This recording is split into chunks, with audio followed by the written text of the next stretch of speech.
ఏంటంటే కొన్ని సీన్స్ చూసేటప్పుడు ఎస్పెషల్లీ సెకండ్ హాఫ్లో శేఖర్ కమ్లా గారు స్క్రీన్లో లేకపోయినా ఆయన ఉన్నట్టే అని మనకు అనిపించింది అనమాట. ఎందుకంటే డైలాగ్స్ అనేది ఆ లెవెల్ ఇంపాక్ట్ ఇచ్చింది.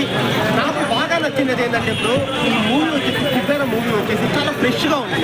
స్క్రీన్ ప్లే కావచ్చు అంటే కంప్లీట్లీ ఫ్రెష్గా ఉంది. నేనైతే ఇంతకుముందు తెలుగు సినిమాలోనే కాదు ఎక్కడ ఇలా చూడలేదన్నమాట. ఎందుకు నేను ఇంత పెద్ద మాట అంటున్నానంటే లైక్ కొన్ని సీన్స్ ఉంటుందన్నమాట, చూస్తూ ఉంటే మనకు నిజంగానే భయం వేస్తుంది. అరే మన దగ్గర డబ్బులు లేకపోతే, మనకంటూ ఒక ఫ్యామిలీ లేకపోతే మన పరిస్థితి ఇంత ఘోరంగా ఉంటుందా, మన చుట్టూ ఉండే సమాజం మనల్ని ఇంత నీచంగా చూస్తారా.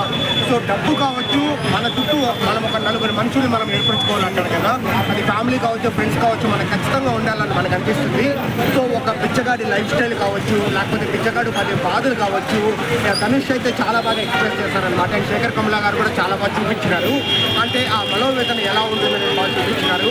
అండ్ ఇంకా నాగార్జున గారు అయితే సో ఆయన లైక్ చేసే మూవీస్తో కంపేర్ చేస్తే ఈ మూవీలో క్యారెక్టరైజేషన్ డిఫరెంట్ అనమాట. కాస్త నెగిటివ్ షేడ్ ఉన్నప్పటికీ ఆయన ఒక క్యారెక్టర్ రోల్ అయినా ఆయన ఒప్పుకొని బాగా చేస్తారు. బట్ మూవీలో హైలైట్ అయినది ఎవరు అంటే సో ధనుష్ గారు, తర్వాత వచ్చేసి నాగార్జున గారు, జిమ్ సర్పు, రష్మిక మందన, ఈ నలుగురేనమాట. మొత్తం మూవీ అంతా ఈ నలుగురు చుట్టూ తిరుగుతూ ఉంటుంది.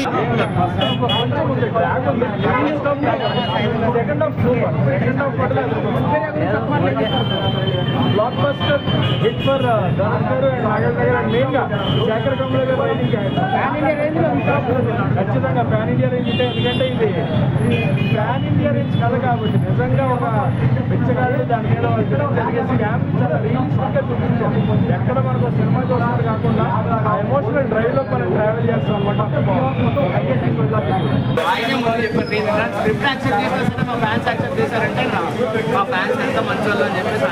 బ్రో ఈ సినిమా మీద వచ్చే రెవెన్యూ ఎవరి ఖాతాలో వేసుకోవచ్చు? హీరో ఖాతాలోకా, డైరెక్టర్ ఖాతాలోకా? డైరెక్టర్ ఖాతాలో. ఓకే, ఈ మా హీరోనే చెప్పాడు, మేమేం చెప్తాం ఇంకా.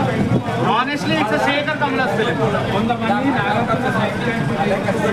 This is not a side character bro. సినిమా సైడ్ క్యారెక్టర్ కాదు. ఆయన లేకపోతే సోల్ లేదన్నప్పుడు ఆ క్యారెక్టర్ గుర్తు పెట్టుకుంటాం అంతే. హీరోని గుర్తు పెట్టుకో. ఒక మాస్ ఫిలిం తీసినా, ఒక క్లాస్ ఫిలిం తీసినా, ఒక సినిమా గుర్తుంటది ఏమో తెలియదు కానీ ఒక క్యారెక్టర్ మాత్రం జీవితంలో అలాంటి క్యారెక్టర్ నాగార్జున సైడ్ క్యారెక్టర్ చేసుకోవాల్సిందేనా? హీరోగా రారా ఇంకా? మెయిన్ హీరోగా చాలా ఫిలిమ్స్ చేశారు. ఆ ఫిలిమ్స్ లో ఉన్న రిసెప్షన్ కూడా మనం చూసే ఉన్నాం.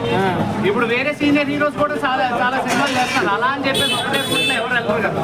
ఆనెస్ట్లీ ఆయనకి ఇంకో పేరు ఉంది, ద సెల్యులాయిడ్ సైంటిస్ట్. ఎక్స్పెరిమెంట్ చేయకుండా ఇంత దాకా వచ్చిండు, ఇంతమంది న్యూ డైరెక్టర్స్ ని ఇంట్రడ్యూస్ చేస్తున్నాడు.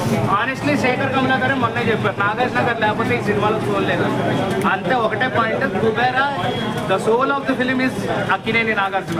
అంటే బాలయ్య వెంకటేష్ కోట్లు 100 కోట్లు కాదన్న, సినిమా గుర్తుండాలా లేదా అదే ముఖ్యం. Collections are not important. Teja సజ్జాకి కూడా వస్తాయి కలెక్షన్.